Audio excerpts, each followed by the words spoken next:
Well, Jimmy, well done. That was a great result last weekend. It was, yeah. And probably, for us working the way we work on the training ground, we knew our form in terms of results on the pitch was going to turn. So it was a fantastic performance, and a well justified 3 points. And taking nothing away from it, it's a result that would have raised eyebrows all the way around the league, really, because if we're being honest, few would have seen that coming on current form, shall we say. No, they wouldn't, not on current form. No, as I said, we keep looking away and working on the training ground, and I look at the opposition week in, week out, and I look at them and know exactly what we can do and how we can stifle teams and how we can hurt them. And last Saturday was a perfect example of that. Was it a case, perhaps, the team carried out the orders better this week or last week rather than they did in previous outings? Because obviously, as you say, you establish what other teams are likely, what threats they're likely to pose every game. Yeah, I think we've often spoke about both 18-yard boxes and our ability to defend and defend together and compact against a lot of pressure from Kings Lynn last Saturday was excellent, and we were clinical the other end, and if we were even more clinical second half, potentially we probably could have scored 3 or 4 goals. So I think the week before against Boston we spoke about a lack of work ethic. The physical output on the data was very, very poor. That disappointed me more than anything. But our performances, I've been quite proud of our performances, and there's been some positive signs. It's just been both 18-yard boxes, and Saturday, I guess, was that coming together of the defenders and us defending as a team and keeping the ball and limiting Kings Lynn from time and space in and around 25 yards from goal, and getting up to the ball with a purpose and being clinical in the opposite end. But paved way to that 3 points. Goals win games, obviously, but you must have been very pleased with the clean sheet there.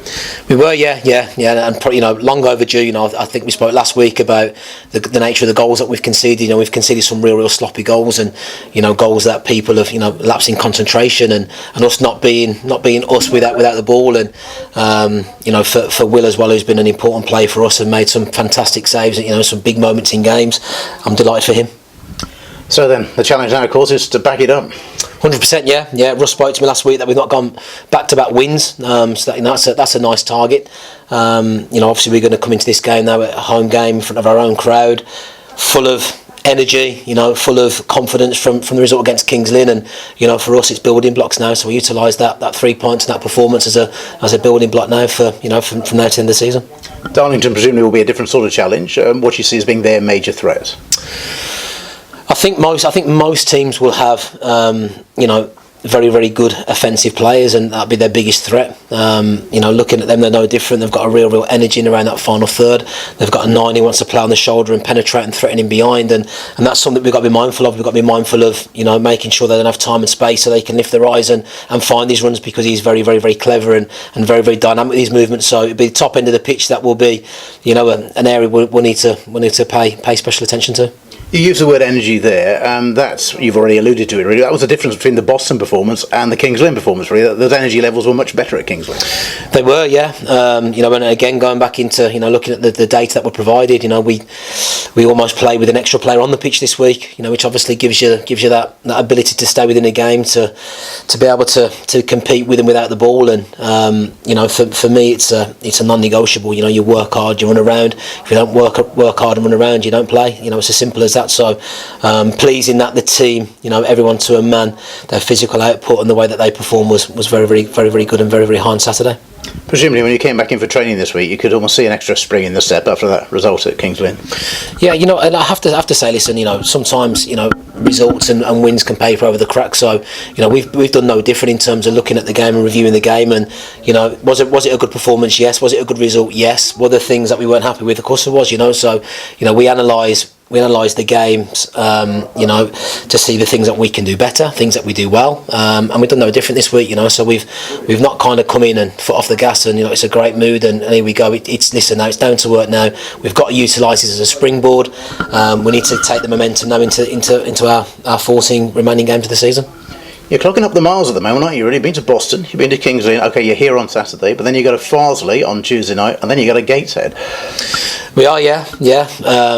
For some strange particular reason, our away form is better than our home form. So, not one that we're too concerned about. Obviously, for ourselves, we want to try and make sure we turn our home form around and give the wonderful support that we have, something to be proud of at Agborough. So, yes, we're on the road an awful lot. We're fortunate that we are a full-time football club, so we can prepare in the right manner.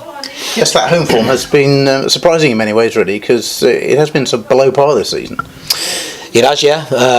Obviously, long parts of the season I wasn't here, so I can't put my finger on it.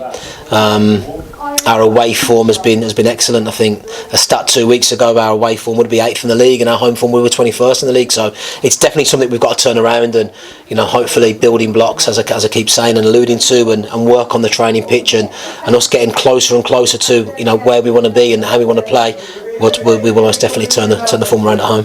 And I know it's saying the obvious, but if you can get a good start, get an early goal, obviously everybody gets a lift from that, don't they? Really, especially here with the fans behind. It is, yeah. I think at any level, if you get the first goal, it obviously gives you something to hang on to, and something to work towards. And most teams will, I think, will understand that Kidderminster are a good footballing team and are quite expansive. And if they can go get their nose ahead and they can defend a little bit deeper, a bit more compact, any team at any level find that very, very difficult to break down a low block. So with us getting that goal and us playing the way that we've got, and the wonderful offensive players that we've got in the team who can open up teams, and midfield players can open up teams to enable a team to come on to us, then we'll open more spaces and hopefully we can become more dominant and get the second goal.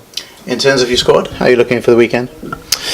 Yeah, we're good. Austin Samuels picked up a little interference to his groin. He's been back at Wolves this week. He'll be back training tomorrow, but it'll be a little bit too close for him to be in and around and involved in the squad on Saturday. So he'll probably miss out. And then we've got Declan Weeks, who we've had an update this morning. Hopefully he'll be 3 weeks away. So hopefully in 3 weeks we'll have Declan Weeks back. And as I said, Austin Samuels is a short-term injury, and will be full strength in 3 weeks.